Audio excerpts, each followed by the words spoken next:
Hello and welcome to One Called Mama Holiday Hangups Edition. I am your host, Sam, and I'm so thankful that you decided to join us today for so many reasons because my guest today is Azure, and she is just such a delightful human being. She is so full of grace and wisdom, and this is going to be a really good episode. Before we jump into today's topic, specifically, Azure, I would love for you to give us an update on you. Hi. Hi, I'm so happy to be here. Samantha, thank you again. I don't take being on your podcast lightly. I want you to know that I really cherish this sacred space with you and I count it an honor. So thank you so much for having me. It's a delight to just be with you in this space. Update about me. Oh gosh, there's been so many things going on. I'm going to give you a very, very brief synopsis. So, this year has been a whirlwind, literally. I live in Pasadena, raised my children in Altadena. Our family lost our home. It's been a whirlwind of getting things reacclimated for my children. My sister passed away in June. Sitting with that and navigating with my mother who battles mental health issues and just making sure she's well. And then I just started work again. And so getting my children back to school, all the things. And in the midst of all of that, Sam, God has called me to what I feel and believe is a mighty work to build his kingdom. And part of that has been building courses specifically surrounding relationships, and not in the relationship sense where we spend time focused on external relationships, but more so the internal work that we often neglect, especially as women. Having a relationship that is divine with the creator, the one who grants you his salvation, the one who formed you in your mother's womb, talking about those things, bringing us back into our true worth and identity in Christ, whether you're a believer or not. And then also completing my website, which is azure.love. Very simple, azure.love. My friend challenged me to start a YouTube page, which is totally out of my comfort zone, and that's Azure Unedited. And I just talk about real scenarios and situations from my own life and believe that my life will then bless somebody. My life's experiences will bless somebody else to know that they're not alone and they can champion even in their own lives. So, and then I have a podcast that will be coming up. I haven't touched it yet because, like I said, the year has been full, extremely full. And yet, in the midst of that, I'm having a women's retreat in November 8th, to be specific, in 2025. And I would love to see you. I mean, you have a nice ticket here. Come on and come through. I would love to see you and host you and serve you and speak into you and just be blessed together as women. So, yes, those are all the things that are going on. And I didn't even name all the things. That's just the majority of the things. It's the majority. Wow, Azure, I didn't even realize that you had lost your home. I am so Mhm. sorry. That's rough. You have been through it. This has been a difficult year. It has. And I was sharing with my son, who's 12, last night, that the challenges of life are suffering is inevitable. Mm-hmm. It's inevitable. It just comes with life. It's what we do in the suffering, how we respond to the suffering, that is what develops our character. It refines us. And as women, especially, we carry so much. We are the women who birth, we carry in our womb. So, yes, it's been a lot, and yet it's taught me a lot about myself. Yeah. Oh, yeah, I'm already crying. Okay. Because what you're saying is just so true. And it's actually like our topic for today. It's y'all, I'm gonna cry the whole episode. So just be prepared. I'm gonna be a mess. Um, around the holidays, it is not always lights and family gatherings and tradition. It is a lot of times grief. And Absolutely. it's not a time of joy for a lot of people. And this is, I think I would be remiss if I didn't talk about this on the show, especially around this topic. You know, there's a lot of fun stuff and important stuff that we've talked about on other episodes, but this is really important. Grief around the holidays and how to really navigate that. And is there a way to acknowledge the grief and also still find new joy and hope around this time of the year? So I would love to jump into this topic with you. I don't know where you want to start, but wherever you want to start with that. I mean, first of all, just knowing the things that you've dealt with, how do you respond when the holidays come up and you have these heavy things that you've gone through in your life, and maybe the holidays aren't always just easy for you? How do you handle that?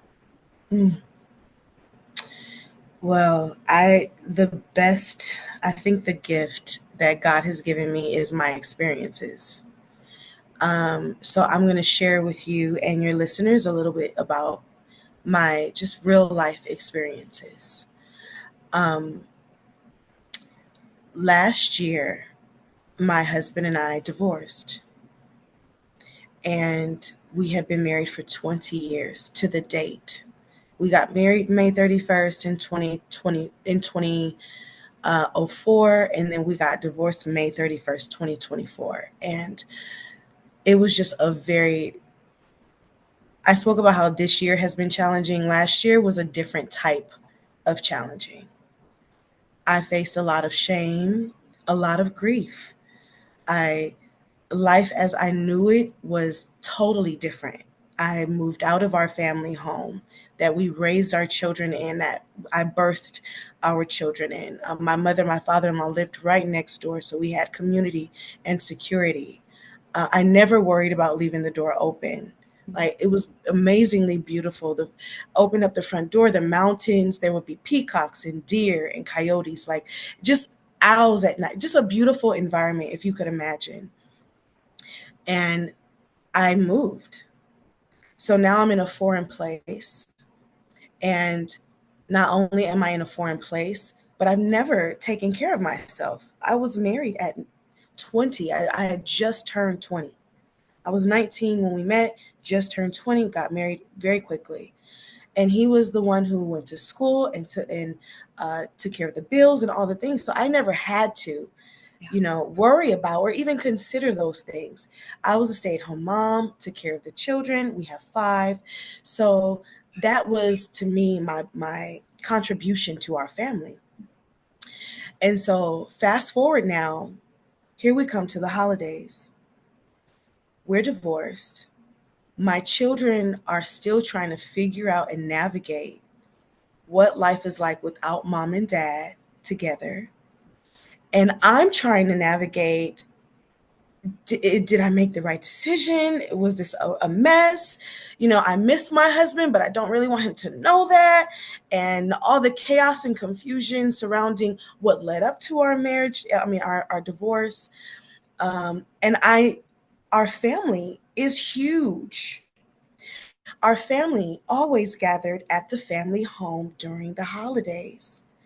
And I had to decide, Sam, I had to decide how I was going to show up in the midst of that grief. It's a different type of grief. Like, we we talk about grief in the context of losing loved ones. That is very, very real grief. And grief is also any type of change that you now have to adapt to, that is severe and drastic, and that could leave an impact on your soul. So for me, I had to make the decision as to how I was going to navigate my grief. If I was going to show up to the family house bitter, angry, if I was going to look at everybody and blame them for my life's choices and decisions. Like, what was I going to do? So, really, I'm going to tell you this little part. There was a woman that I met at a wedding. I went to go serve at a wedding. Her name is Lisa. And we became very fast friends. And I don't know why we got on this topic of children, but we ended up in a very deep, intimate conversation, very vulnerable and very transparent. And I told her, tomorrow I have to go to my family's home. My son is broken and wounded. He's 19. He's going to college. Doesn't even really want me around. And my mommy heart is breaking in me. And not only that, but the family doesn't really want me there. But I don't want to not show up for my children. She says to me, Azure, you're going to put on an invisible cloak. You're going to cloak yourself before you go in the house. Did I tell you this, Sam? No. She says, I want you to imagine that you have this cloak that covers you with grace and peace and love and joy, and nothing can penetrate it. No anger, no slandering words, no evil look. Like, nothing can penetrate it. I want you to literally twirl around and put it on. And I'm like, okay, and it's invisible? And she's like, yes, it's invisible, but I want you to do it, and it's gonna work, Azure. And I'm like, okay. As crazy as it may sound, it was nighttime. I was standing outside of my mother and my father-in-law's house in the middle of the street. I took that invisible cloak, and in my imagination, I saw myself twirl. I twirled and I put it on over me, and what I saw was like this beautiful translucent, sparkly, colorful, like what is that thing that brides, a train. Mm-hmm. I put that thing on and I walked in that house, and nothing penetrated it. Mm. I walked with my head up in the midst of the grief, in the midst of the shame, in the midst of the heartache, and life being completely different as I once knew it. And I was able to walk in there understanding and knowing that I was not walking within my own strength. So that's my experience. There's so much more that comes with that, but that's one of my real life experiences. Making that choice that you made, did you ever think it would be possible? Possible to, To choose that kind of a mindset mm, over, because a lot of times we can be so overwhelmed with a feeling that it mhm, feels impossible to choose a mindset mhm. stronger than that feeling. Yes, it absolutely does. There's moments when the emotion can override a complete thought. Like, the emotion is so heavy and weighty that it's all you feel. There were times when, Sam, the agony and the pain that the divorce brought my children, and not being able to truly like sit down and explain to them in a way that made sense, um, made me despair of living. Mm. It made me like, why am I here if the people I'm here for, I no longer can serve? And Yeah. I'm hurting them. I'm breaking their heart and their spirits are crushed. So, yeah, at times the emotion of it is beyond overwhelming. But to answer your question, I don't think I would have thought it to be possible if I didn't have community. I was always somebody who isolated myself, even from my youth. I just kind of did my own thing. But now that I'm an adult and I've been through, I don't think I would have gone or surpassed the challenges if I had not had community surrounding me, encouraging me, loving on me, reminding me who I am and who's for me and with me. Yeah, that's really good. I'm really glad you pointed that out. What I think about is I think about what is truth, because a lot of times we can go through something really difficult and easily lose sight of what the truth is. Um, Mm, Not to say that your emotions are, you should always acknowledge the emotion and always, I always understand that that is a part of the journey. I mean, it is, it's just a part of, like you said, the human experience. Suffering is part of that. And mhm. it's difficult and painful. But like you said, there needs to be people around us that can speak truth into us.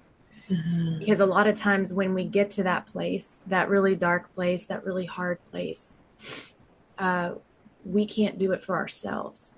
And so we can either isolate, which is a Mhm. lot of times withdrawing. At least that resonates for me. A lot of times I just want to withdraw and keep withdrawing. And I've had to teach myself to, this is going to sound odd, but I even withdraw from the Lord. Like, that Mhm. was my response, was I have to just figure this out on my own, even without God. Mhm. And I've had to teach myself, the moment that things get really hard, I need to run to him. It seems Yes. so odd that that's not my immediate reaction, but it's not. Mhm. There's something in me, something within my being that tells me you have to run from everyone until you're good, until Mhm. until you're worthy. Yeah. And Mm. he's never looked for worthiness from us. And so seeking, just crying out to him for help, Mhm. and then intentionally getting yourself to reach out to people, or having those people in place that Right. know that when you're silent, something's Yeah. wrong Oh, and they yes. need to check in with you. Oh, That's yes. also important, because how many of us, you out there listening, how many of you don't reach out, or Right. we don't, and we need those people who are going to check in.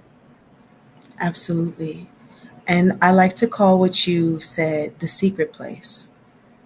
Mm. It's it's the place where you can bring everything, like the pain, because as mothers, we put on, we doll up, we keep going, we put some makeup on and some eyelashes, and we just, we truck through. But it's so important in the midst of trucking through to be able to sit in the grief. Even Jesus in the garden, like, sat in the grief, you know. His tears were like great drops of blood. He didn't run from the pain. And as you said, he ran toward God. God, if it be possible, let this cup pass from me. Nevertheless. And so being able to have a nevertheless in us too. God, right now, I want this cup to pass. It's too much. It's bitter. It's disgusting. And it's turning sour in my stomach. Nevertheless, nevertheless. And we can find that nevertheless in the secret place. When we go to him and we bring every ounce of our essence and being and concerns and questions, like, none of it intimidates him. He's not intimidated at all Right. by he knows in advance. And that's something that got me through. Like, God, you knew that my choices would lead me here. And yet you still call me into the secret place. Yeah. That word, nevertheless, that is key. that is like you either stay on this side of the grief or you move forward. Nevertheless, Jesus could have stayed in the grief, but it was always about his Father's plan. Right. And that's the same decision we have to make. We can either stay in the grief and let it win, let it beat us down and keep us stuck because we're afraid or whatever, or we can move forward. Y'all, I'm sorry. This is hard because if we stay stuck, we rob ourselves of that plan and we rob other people of what we were supposed to do. Yeah. And giving ourselves grace too in the process. Allowing ourselves to go through the process, like processing our pain, discovering where it's coming from, why it's even there. It's like a signal that something needs to be addressed. A lot of times I'll find myself crying and I don't know why. And I'll say, okay, there's something there that needs to be addressed. Yeah. And whether I could address it then in that moment, or once my children are in the bed and I've gotten the house silent, or early in the morning, I can steal into my bedroom, close the door, which is my secret place with the Lord, then I can sit and process and ask questions like, God, what? Sometimes we don't know what's going on with us ourselves. But we can ask, what is it, Lord, that I have not touched, that I don't want to touch, that I resist? Where is the pain coming from? Can you touch it? So yes, I completely agree with you. Just not running, touching the pain. And understanding that it's when your body starts having these reactions, you start weeping or you have angry outbursts or you start feeling this resistance to family gatherings or to you feel yourself withdrawing, just I don't want to do this, I'm too tired, I don't want to do that, it stresses me out. That's a sign. That's a sign of something that, like you said, it's a red flag. There's something you're not addressing, or you could be in the stages of burnout. I mean, as entrepreneurs and ministry leaders and authors and songwriters and public speakers and the whole list goes on, we can find ourselves in burnout very quickly if we don't manage our mental health, our physical health, but our energy. Yeah. I don't remember who it was with now, but because my brain is, a lot happens. So we just talked about this, but how you only have so much energy in a day. And if you imagine yourself as you have a cup or a bucket and you only have so much in that cup within a day, some days you have more and some days you have less. And you have to know that every activity takes from that is a withdrawal. And when you get to empty, you're done. Right. So managing, like a visual understanding of what it looks like to manage your energy, I think is really important too. Absolutely, it is. And as you said earlier, too, like giving to ourselves what we need in the moment. So managing our energy could also, as we give to ourselves what we need in the moment, could just look like, not right now, babe. Or, hi, sis. I love you. I'm taking a moment right now. Could I call you back? Or not answering the text message right away. Like preserving our energy in that way. Being able to say, right now, I need to be restored. Right now, I need to be seated and still in the heavenly places. Right now, I just need a moment. Just a moment. Because, yes, as entrepreneurs and all these things, but as women, as human beings, just as a human. Yeah. So, yes, to take the time and just to speak what you need clearly, to say, honey, to a spouse or a loved one, babe, right now, I need a moment. I'm not quite sure what I'm feeling but can you just cover me right now? Can you cover me with your prayers? Can you cover me with a hug? Can you be a place for me too? Communicating our needs. That's huge. Yes. Mm. I think for me too, I'm sitting here thinking about what you're saying and how practical and simple it is, and I have not done it. You were talking Mm. about like notifications, like texts or calls and things like that. My husband and I have always had this tradition where when he gets to work, he lets me know he's there, right? He gets to work at Mhm. like 6 in the morning or whatever.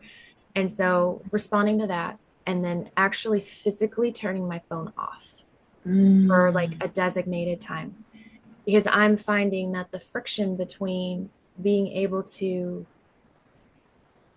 be present for my kids and be what I need to be over here, that there's it's not balanced right now. Mm. And Mhm. so just turning it off. How Mhm. much easier would that be if it was just off and I put it away? I know that's like obvious. Maybe that's obvious, but for me, Mhm. I'm in this season where I'm learning the new boundaries. I'm learning Right. what healthy looks like. So when Mhm. we're in these seasons of maybe taking on more or circumstances have changed, you have to understand that what worked before is not going to work now. And so what does healthy look like now? What do Mhm. you have to do to protect your time, to protect your family time? Because they're first, the Lord is first, and they come second. And so, and then I know Mhm. that we're in there too. Like I know, Yeah. maybe we're Mhm. second. I don't know. We're probably second, and then it's the spouse and the kids. Like maybe that's a healthier way to look at that. But just finding simple, practical ways that we can protect our time. We can silence the noise. Mhm. Yeah. And with that, uh, our phones are so practical. Like, I think the iPhone folks, depending upon if you're an iPhone folk or not, it's something as simple as a button on the phone that says "Do not disturb," Mhm. and that way, notifications aren't coming through. You could even set your phone to where it's on "Do not disturb," and if you want your husband to get through to you, if there's an emergency, you just put him on your do not disturb list and Mm, he can still get through. Like, there's just little things that we could do to navigate and protect yeah, wherever we are in the moment. yeah. Minor things that are very simple, Hmm. but have a very, very big impact. Very big. They're Mhm. simple yet they make a really big difference. I find the simple things make the biggest difference. Absolutely. Yes, they do. So as we've brought up all of these things, these topics, these um, things, these realities that a lot of us are facing. How do we? I think a lot of us out there look at the holiday season and they think there's just no joy in me for that. I've always Mhm. dreaded it. I find it like a really depressing or more of a melancholy time of year. Yeah. Is there any way to redeem that for them? If so, like what would that look like? Mm, I'd say so. I say yes. I think I'm evidence of that. Mm, Um, yes, you get to create. We get to partner with the creator and we get to create. It's it's as simple as that. If your mind can think it, if you could imagine it, it can be created. mm, This computer came out of somebody's just imagining. Oh, I wonder what it would be like to have a smaller version of a computer. So we get to create it, depending on what that person wants to create. So for myself, last year, since the holiday was not the same, I decided that I wanted something specific for my children where they weren't just in grief, but that they could also experience hope. So I made a decision to say, okay, usually we're at my in-laws on Christmas Day. So then on Christmas Eve, my children are going to come with me. I'm going to create a beautiful spread, a meal. I'm going to pray peace over my home and create an environment that they just feel nothing but warm and fuzzy in, and they can also sit in their grief if we need to have those conversations. There's no judgment. There's no you shouldn't feel that way, or why do you feel that way, or what's wrong with you for feeling that way. It's just, okay, let's notice that you do feel that way. Yeah. Let's talk about it and uncover it so that it could be healed, because we cannot heal what we don't reveal.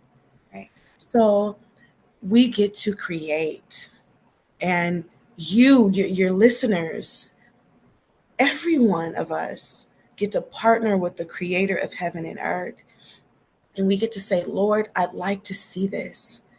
Can you help me create it? And it may not be all within the time span that we desire to see it, yet we could still request it.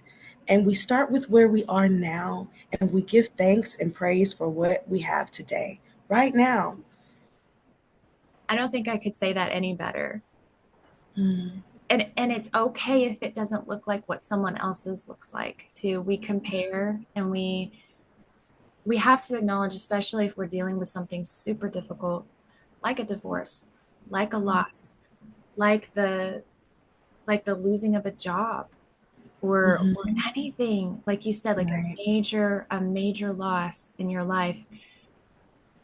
It's gonna be hard. We're not saying it won't, Mhm. and it can look different for you. It can, as long as you can say and decide, I know XYZ, this is hard, this is difficult, this is painful, and yet nevertheless, I'm gonna Nevertheless. find something, one thing that I can enjoy, or I can find joy in. I'm going to Mhm. choose Yeah. today to see the beauty on the other side of Yes. this, knowing that it's coming, knowing that it's going to happen. It may Yeah. not happen right now. It may not look the way I want it to be right now, Mhm.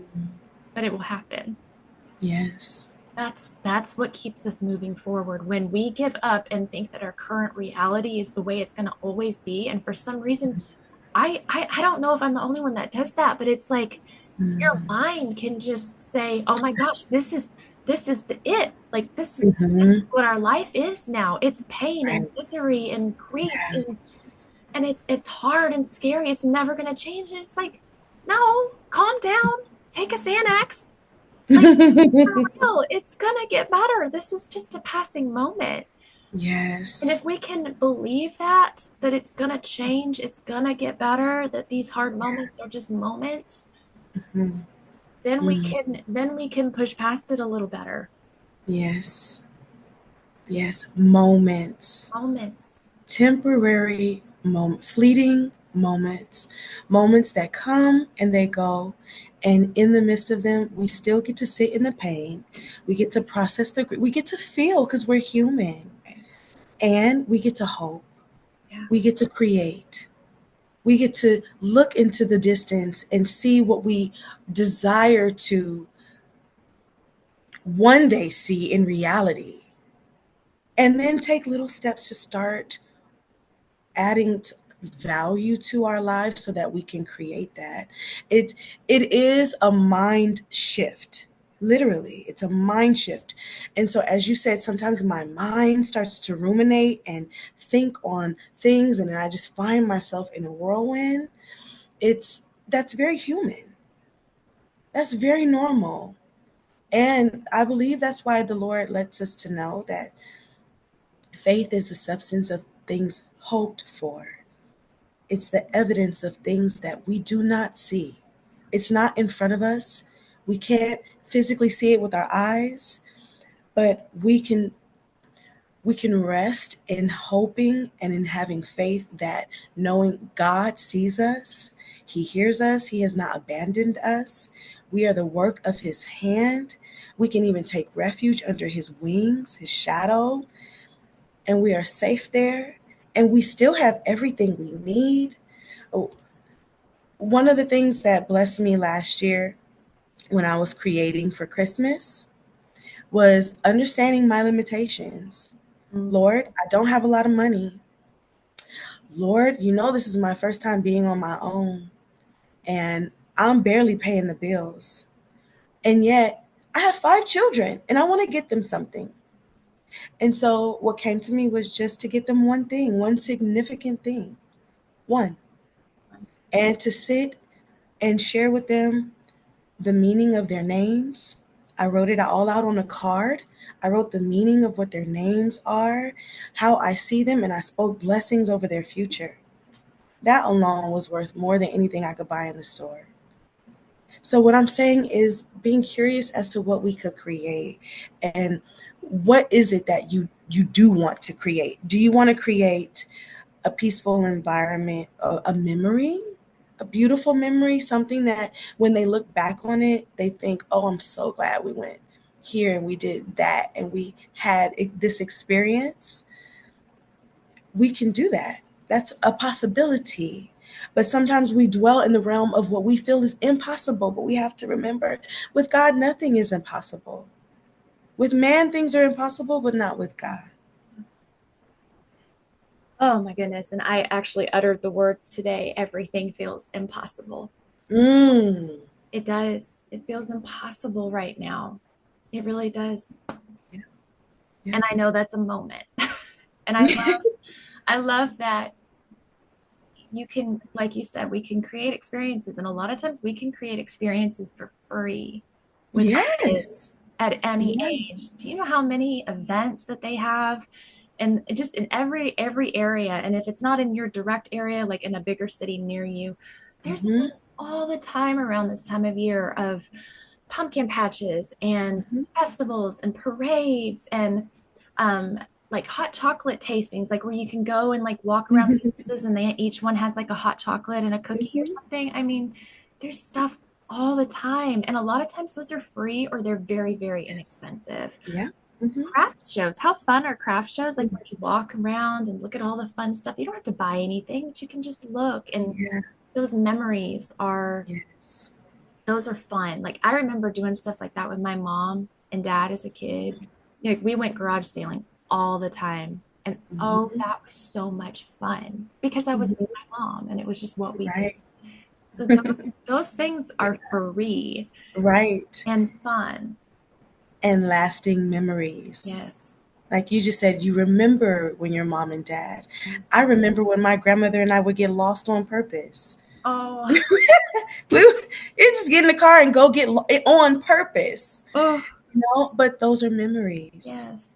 Driving down to the beach, sitting, eating a sandwich, watching the sunset. These are things that because life tells us that we need to we need to collect things, be a collector of things. But what if we became collectors of moments? Yeah. Oh, yeah. Collectors of memories where we can start fostering memories for our children. Yes. You That is know? so good. Yes. Because our kids, how often, I mean, I'm speaking to like the young kids because that's just what I'm in, right? But how often are they just so amused by the most mundane objects? And how often are, I would imagine like, I guess I don't know what teenagers are like because I don't have any, but praise God, I'm not ready. But like, how often are they wanting to go do something? Mhm. Like I imagine Yeah. they're always wanting to get and go and do. They don't ever want to be in the house unless, I as a Yeah. teenager like to be in the house, but Mm-mm. oh, I have 3 of them, and no, I have 4 teenagers. Oh my goodness, and 1 who's a preteen. So it's a real thing. yes. That's a whole nother podcast, Oh like, yeah. topic, because oh my gosh, I have so much to say about that. It's a real thing. Yes. But creating moments with our children is very significant, and sometimes it's the thing that we overlook. Mhm. Even yesterday, my daughter Gabriella was getting on my son Titus, and she was so angry with him because he I'm gonna say the word, stole her pimple patches. He was like, she's like, Mom, Titus stole. And I'm like, why would he steal pimples? He doesn't even have pimples. But she knew it. So then he ended up getting found out. And my daughter comes to my room with Titus in the room. And she sits and she talks to him.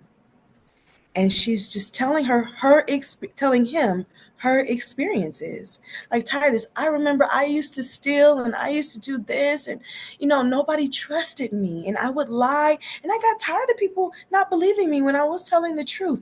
I was just listening to the wisdom that she was sharing. That was a moment. That's a moment that Titus will remember. Yeah. That his big sister shared intimate conversations about her own downfalls in order to lift him up. Oh, those are things we don't look at. We don't think about that. Or moments when I'm in the kitchen and I'm talking to my daughter and I'm sharing with her. I said to her, Gabriella, the worst person you can lie to is yourself. And she's like, I'm like, Gabriella, always be honest with yourself.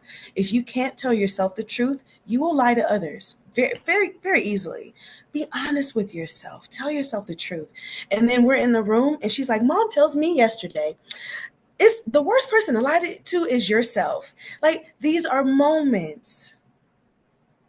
So like I said, we could talk all day about teenagers because I have a whole bunch of moments. But they're fleeting moments and moments in which we can encourage ourselves and also remember what I want to leave you with this, Sam. What we get to create is not just outside of us. It's inside of us as well. We are atmospheres ourselves. We steward and we carry the living God on the inside of us. We house his presence, his spirit. And when we go into places, we bring peace.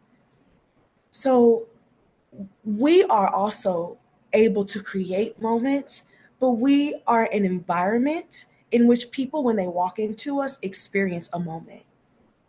So how we want to, in the midst of difficulty, in the midst of grief, in the midst of being frustrated and look, I had it, I'm done. I'm done. I'm done. In the midst of that, being able to still decide and say, what kind of environment am I going to be for others, for my children, for my husband, for my coworkers? What kind of environment do I want to be? Because I bring me everywhere. Oh man, perfect. We are ending on that.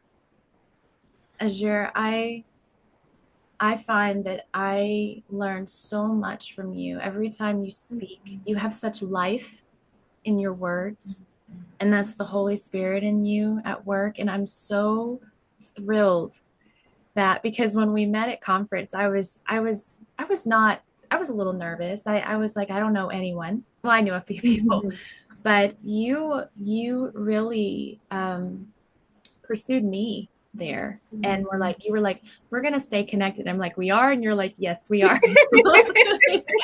And I'm glad you did that.